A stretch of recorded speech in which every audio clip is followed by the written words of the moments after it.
ज्योतिसर में वट वृक्ष है, ये हमारा एक साक्षी है गीता ज्ञान का।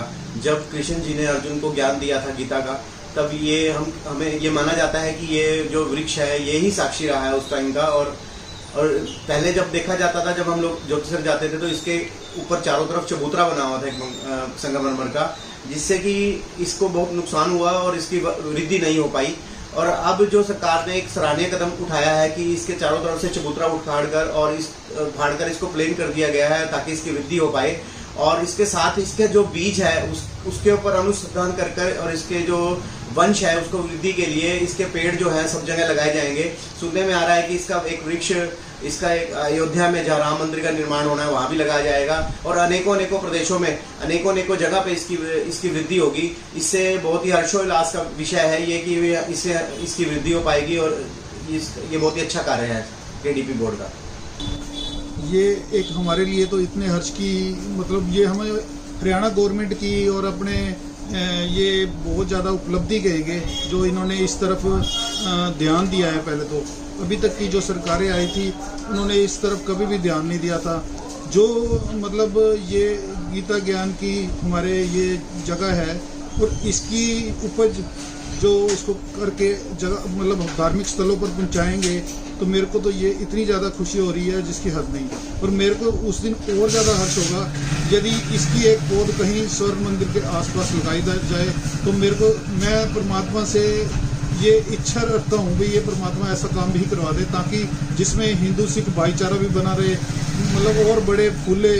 और मैं आज इसके आपके न्यूज़ चैनल के माध्यम से हरियाणा के मुख्यमंत्री और पंजाब के मुख्यमंत्री से रिक्वेस्ट करता हूँ कुछ ऐसा सराहनीय से कार्य करा दें ताकि हम जो ये तो वैसे कर रहे हैं राम मंदिर में भी लगवाएंगे या और जगह पे भी लगवाएंगे, यदि ये भी कर दें तो मैं उनका सदा आभारी रहूँगा गवर्नमेंट का। छाबड़ा जी क्या बताएंगे जो अक्षय वट वृक्ष के संरक्षण के लिए जो है क्या योजना बनाएगी?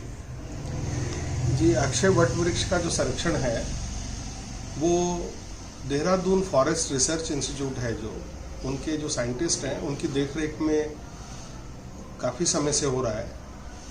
और पीछे जो है इसकी एक वॉल थी जिससे अक्षय वट वृक्ष वाला जो ऊंचा एरिया है आपने देखा है, जो परिक्रमा पथ है, वो वॉल टेढ़ी हो गई थी।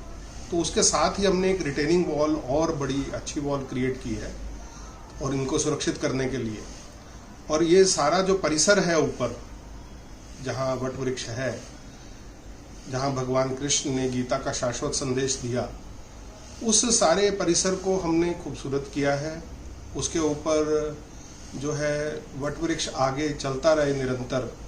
तो जितना उन्होंने नियमों के अनुसार जो हमें कहा उतना क्षेत्र को हमने कच्चा कर दिया, वहाँ से पत्थर हटा दिया, वहाँ पर एक खूबसूरत ग्रिल लगा दी। पहले वहाँ पर लोहे का एक जंगला लगा हुआ था जिसको हटाकर हमने पत्थर की ग्रिल लगा के उसे सुंदर भी बनाया। और उसके अंदर आप अगर आज उस जगह का चित्र लें तो वट वृक्ष आगे कैसे चला, कैसे एरियल रूट्स के थ्रू वो धरती के अंदर उतरा, वो आपको दिखाई देगा वहाँ पे। अब इसकी वंश वृद्धि का भी कुछ योजना आपने तैयार किया, वो क्या परिकल्पना? जी, फॉरेस्ट डिपार्टमेंट के साथ मिलके सीनियर जो कंजर्वेटर हैं फॉरेस्ट के श्री जगदीश चंद्र जी, वो कुरुक्षेत्र कुछ समय पहले आए थे।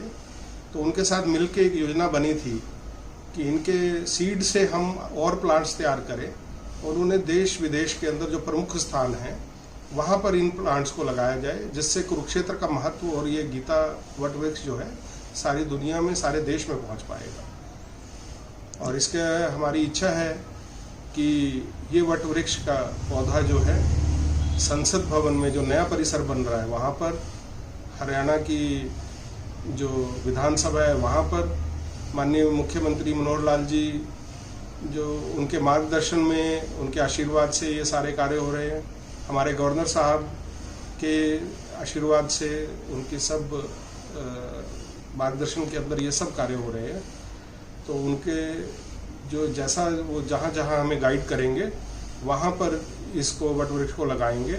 उसके अलावा जितने भी संत हैं, संतों के आशीर्वाद से जहाँ जहाँ पर भी वो इसकी वट वृक्ष की वो डिमांड करेंगे, चाहे वो वाराणसी में, चाहे अयोध्या में, या जहाँ और कहेंगे वहाँ पर हम लोग इन्हें लगाएंगे।